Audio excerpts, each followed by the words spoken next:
One of the problems that I have when I release units a little bit early and allow you to progress through them is that when I then go back and read your assignments, I sometimes get a little bit behind you in wanting to make some points that I've observed through reading your posts. So I wanted to do a quick update here as you're heading into Unit 4, and I realize some of you have already done several assignments in Unit 4. But I'll confine myself to five major points that I wanted to cover here. The first one is about the one-page target. That sample on pages 58, 59 is just an example of a format that Knight suggests. They certainly don't have to be written that way. I do kind of think it's handy to have that code of who's going to be responsible for different steps of the plan, because implicit in that is training that might be required either of staff or in some ways even of students. And I think it fits in really well. Several of you asked during the discussion forum, well, how does this one-page target fit into the Unified Improvement Plan? Because I've seen some of those and they're really long and complicated. They're nothing like the one-page target. That's very astute of you, and you're quite right. I would suggest that I question the value of some of those. I think they are somewhat bureaucratic. Um, it's probably not going to go away overnight, but a lot of my favorite authors, like Michael Fullen, would say that's part of the disconnect here is that we have states and especially agencies of the state like the Colorado Department of Education, which have kind of broken the connect between what really works in buildings and what they want to provide the public for accountability. So my suggestion to you as prospective school leaders would be that you do what the state requires you to do, because that's the law, but that if you really want to make a difference, you look for things that work in your building, like this one-page target. There's one of you 21 students here who has a principal who operates just that way. And I won't call her out because I don't want to embarrass anyone, but I've spoken with this principal about this very concept. And the principal told me that that principal is going to use a very central core leadership team to address that unified improvement plan, but is not going to take that to the whole faculty and take up a lot of their time in developing that somewhat bureaucratic plan. The principal does, however, involve that faculty in some unified improvement that is more like this one-page target, more bite-sized, more tailored, if you will, to exactly what's going on in that building. And I think that's pretty good practice. The second point I wanted to make is just kind of a general one about the Confessions of a Former Knower.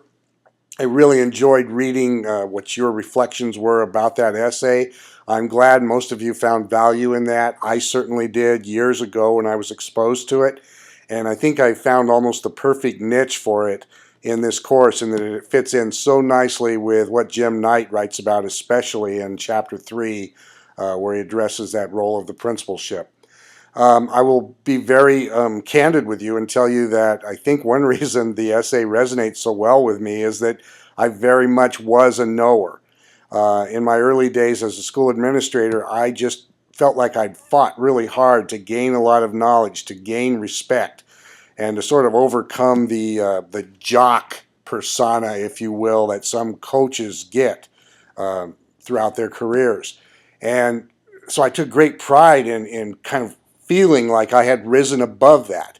One story that reflects that really well is when I went from the high school to the elementary school, I was a little paranoid about how I was going to be received. So I wanted to make sure I was really up, if you will, on best practice in the elementary schools.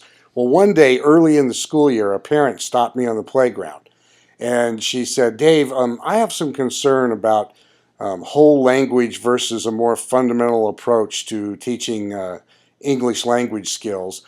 And I just wonder where we are on that. Are we going too far in the direction of whole language? And in those days, the early 90s, that was a big kind of point of argument among educators, and I had read extensively about it during the summer. And before she even finished her question, I started rattling off my answer. And I felt so sure of myself about the answer, and I thought, wow, I'm just going to impress the heck out of her. And actually, when I got done, she looked at me and she said, Well, I don't really feel like you listened to me very well. And I went home, and believe it or not, I actually thought about that.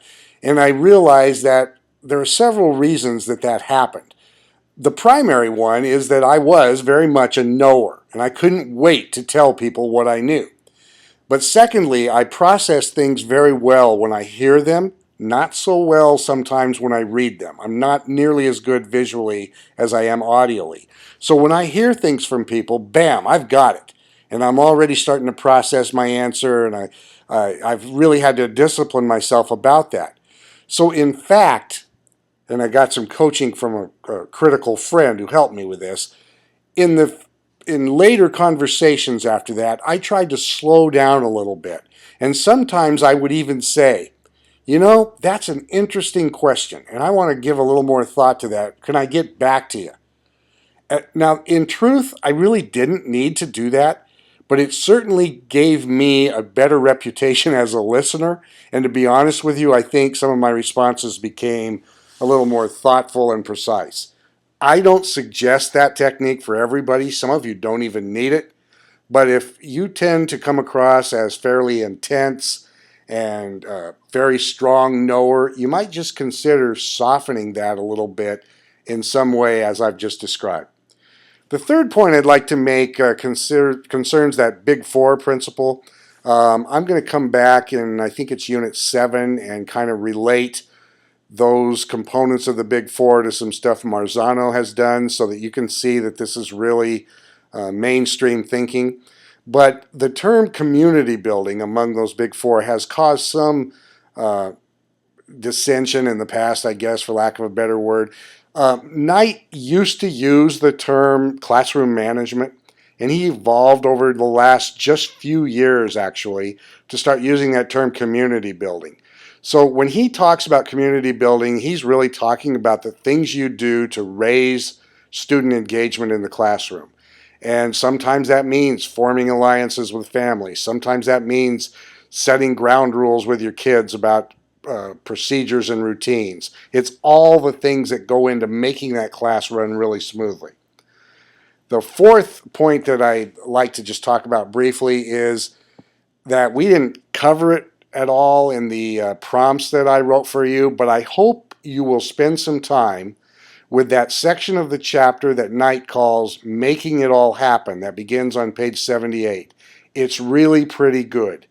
Some of his little techniques in there about how to manage your time, how to file things, how to schedule yourself, I couldn't endorse them more highly. They are, and take it from me, a person who had several of those time-intensive jobs where sometimes I just got lost.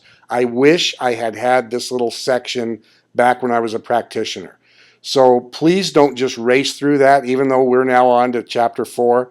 Go back and take a look at that from time to time and ask yourself how you could fit some of those into your own planning. It could really make a difference because we're all going to have the same 24 hours in the day no matter what. So we can sit around and complain about a lack of time, or we can find ways to make better use of it. And the last point that I wanted to make is I hope you're seeing a theme as we progress through the course. And that is, to put it in my words, I think American education has traditionally been seeking kind of complicated looking solutions that are then very easy to implement. So it might sound really fancy. It has a big fancy title. We spend a lot of money to bring consultants in who are experts about it. And we think it can be a one-trick pony. We learn something, we have a 2 or 3 day training, and boom, we're instantly better. The fact is, though, that that will almost always lead us to frustration. And it has. And when I read your writing, I see that most of you have been party to that. You've been exposed to that faulty thinking throughout your careers. I'm not blaming you for it. Most of you have been victims of that kind of thinking, if you will. What we really need are simple solutions that are almost always difficult to implement. Case in point, a one-page target. Wow, what a simple document. Everyone can read it, everyone can comprehend it, We've all studied the vocabulary, so we know exactly what every word on that one page means. It seems very simple, but the implementation of it is what's difficult. And that's where sometimes we get lazy, I think, as a profession. We want that instant gratification, and it almost never works. Remember this little axiom: struggling schools tend to look to programs. Successful schools look to best practices. I would say programs are often those things that appear very complicated and fancy and very attractive, and they are intended to be very easy to implement. Successful practice are things we can usually say in one sentence or less, but they tend to be very difficult to master and to implement. So I just wanted to pass on those few little thoughts to you. You're doing such a great job. I wish we were together on campus because we could have so many great follow-ups based on the observations you're making. And sometimes I feel like I'm not able yet with this format of online to quite draw all that out.